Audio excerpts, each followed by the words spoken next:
अब देखो यार, टोनी खान के AEW के वर्ल्ड टाइटल को वैकेट करने के बाद अब AEW के अंदर अगले दो कौन से रेसलर AEW के वर्ल्ड चैंपियन बनने वाले हैं, इसको लेकर बहुत ही बड़ा स्पॉइलर सामने आ चुका है। तो गाइज वहीं AEW के फुल गियर के ऊपर MJF AEW में किसको फेस करेंगे, इसको लेकर भी बड़ी खबर सामने आ चुकी है। और गाइज AEW में CM पंक और इलियट के बीच में हुए ब्रॉल के बाद अब टोनी खान इस पूरे मामले को लेकर लीगल एक्शन लेने वाले हैं। तो गाइज वहीं ब्लैकपूल कॉम्बैट क्लब के मेंबर क्लॉडियो कॉस्टोंगले ने ब्लैकपूल कॉम्बैट क्लब में फीमेल रेसलर के डेब्यू टीज कर दिया है। और गाइज AEW से मल्टीपल रेसलर के सस्पेंड होने के बाद टोनी खान ने AEW के एक रेसलर को न्यू कॉन्ट्रैक्ट में साइन कर दिया है। तो गाइज वहीं क्रिस जेरिको के AEW के EVP बनने को लेकर क्रिस जेरिको ने बहुत ही बड़ी अपडेट दी गई। तो गाइज अगर आपको ये सभी मेजर अपडेट जाननी है तो गाइज वीडियो को एंड तक जरूर देखना। और गाइज जिन लोगों ने अब तक वीडियो को लाइक नहीं किया है गाइज वीडियो को लाइक कर देना। बट गाइज चलिए अब बिना किसी देरी के शुरू करते हैं इस वीडियो को।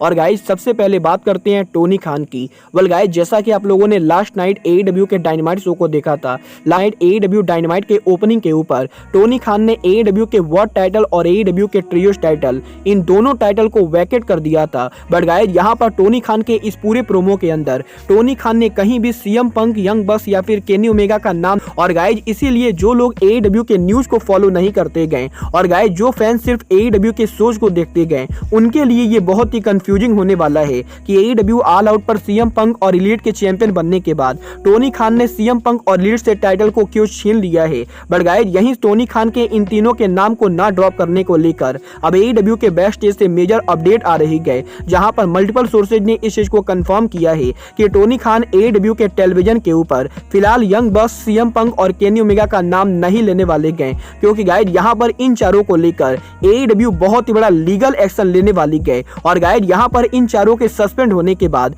AEW के अंदर इन चारों का फ्यूचर बहुत ही ज्यादा डेंजर में आने वाला है। और गाइज हो सकता है आगे चलकर टोनी खान AEW के अंदर से इलीट और CM पंक चारों को फाइट कर दे। वेल गाइज देखना बहुत ही दिलचस्प होगा कि टोनी खान इन चारों को लेकर कौन सा लीगल एक्शन लेते गए। बट गाइज बात करें यहाँ पर टोनी खान की, तो गाइज यहीं AEW के मल्टीपल रेसलर के सस्पेंड होने के बाद टोनी खान ने AEW के अंदर एक रेसलर को न्यू कॉन्ट्रैक्ट में साइन कर लिया है। और गाइज यहाँ पर ये रेसलर और कोई ना हो के बल्कि जेरिको अप्रिसिएशन सोसाइटी के मेंबर और AEW के one of the original superstar Jack Hager है। और गाइज यहाँ पर इस हफ्ते क्रिस जेरिको ने खुद इस चीज को कंफर्म किया है कि टोनी खान ने 2.0 को दोबारा साइन करने के बाद अब जेरिको अप्रिसिएशन सोसाइटी के मेंबर जैक हैगर को भी नया कॉन्ट्रैक्ट दिया है। और गाइज यहाँ पर जैक हैगर के करंट कॉन्ट्रैक्ट के एक्सपायर होने के पहले ही टोनी खान ने जैक हैगर के कॉन्ट्रैक्ट को एक्सटेंड कर दिया है। और गाइज यहाँ पर इसका मतलब ये है कि जैक हैगर आने वाले काफी लंबे टाइम तक अब हमें AEW में देखने को मिलेंगे। वेल गाइज देखना बहुत ही दिलचस्प होगा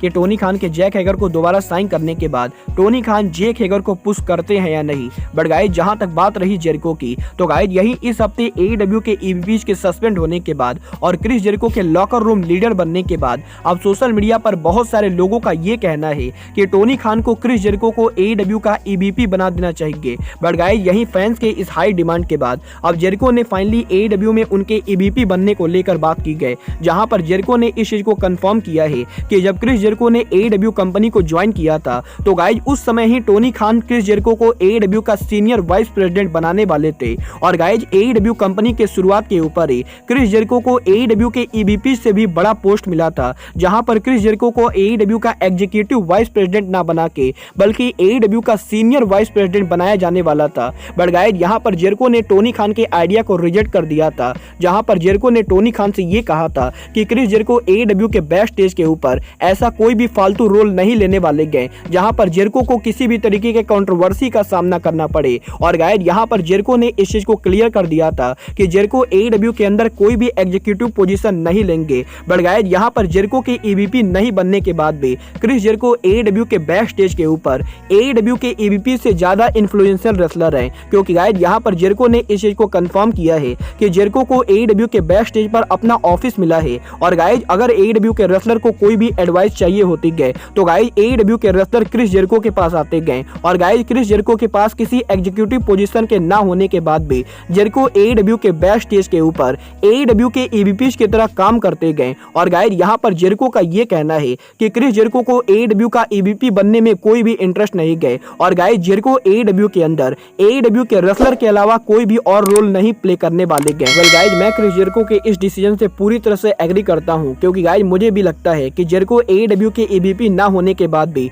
AEW के बेस्ट स्टेज पर EVP से ज्यादा काम करते गए, जो कि AEW कंपनी के लिए काफी बढ़िया है। बट गाइज बात करें यहाँ पर AEW की, तो गाइज यही इस हफ्ते AEW सुपरस्टार और ब्लैकपूल कॉम्बैट क्लब के मेंबर क्लॉडियो कोस्टोंगली ने AEW के साथ उनका लेटेस्ट पॉडकास्ट किया है, जहां पर AEW के इस पॉडकास्ट इंटरव्यू के अंदर जब क्लॉडियो कोस्टोंगली से ये पूछा गया कि क्लॉडियो कोस्टोंगली ब्लैकपूल कॉम्बैट क्लब के अंदर किस फीमेल रेसलर को लाना चाहेंगे, तो गाइज यहाँ पर क्लॉडियो कोस्टोंगली का ये कहना है कि Claudio Castagnoli AEW superstar Serena Deeb को ब्लैकपूल कॉम्बैट क्लब के अंदर देखना चाहते गए। और गाइज यहाँ पर क्लॉडियो कोस्टोंगली को लगता है कि सरीना डीप AEW के ब्लैकपूल कॉम्बैट क्लब फैक्शन के लिए एक बहुत ही बेहतरीन रेसलर है। और गाइज यहाँ पर क्लॉडियो कोस्टोंगली को पूरा विश्वास कि फ्यूचर में पॉसिबली सरीना डीप AEW के अंदर ब्लैकपूल कॉम्बैट क्लब को ज्वाइन करेंगे। वेल गाइज, आपको क्या लगता है AEW के किस फीमेल रेसलर को AEW में ब्लैकपूल कॉम्बैट क्लब को ज्वाइन करना चाहिए? आप लोग मुझे कमेंट करके बताइए। बट गाइज चलिए अब आगे बढ़ते हैं और बात करते हैं AEW के अगले वर्ल्ड चैंपियन की।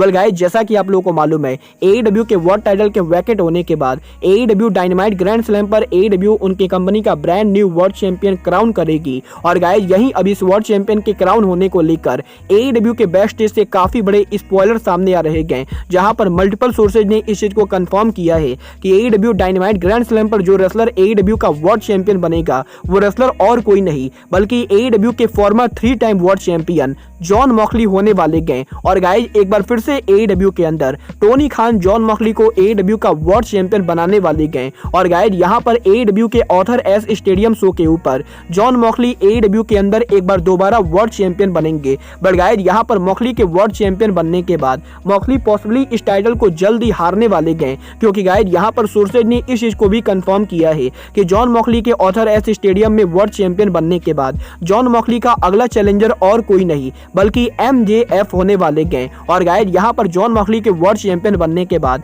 AEW इस साल के आखिरी पेपर व्यू के ऊपर MJF और जॉन मॉक्सली के बीच में वर्ल्ड चैंपियनशिप कराने वाली गए, जहां पर पॉसिबली इस पेपर व्यू के ऊपर MJF फाइनली जॉन मॉक्सली को हरा के AEW के ओरिजिनल वर्ल्ड चैंपियन बनेंगे। और गाइज यहाँ पर AEW के फुल गियर के ऊपर MJF AEW कंपनी के ब्रांड न्यू वर्ल्ड चैंपियन बन सकते गए, क्योंकि गाइज यहाँ पर AEW के इस साल का फुल गियर पेपर व्यू और कहीं नहीं बल्कि MJF के होम टाउन पर होने वाला है। और गाइज डेफिनेटली होम टाउन के ऊपर AEW होम टाउन हीरो को वर्ल्ड चैंपियन बनाना चाहेगी। वेल गाइज, आपको क्या लगता है AEW का जॉन मॉक्सली और MJF को वर्ल्ड चैंपियन बनाना AEW का सही डिसीजन है या नहीं? आप लोग मुझे कमेंट करके बताइए। और गाइज आपको क्या लगता है AEW के और किन किन रेसलर को AEW में फ्यूचर में वर्ल्ड चैंपियन बनना चाहिए? आप लोग मुझे ये भी कमेंट करके बताइए। बट गाइज अब आज के इस वीडियो में बस इतना ही। मैं मिलता हूँ आपसे अपने अगले वीडियो में। बट गाइज तब तक के लिए goodbye, good night and bang.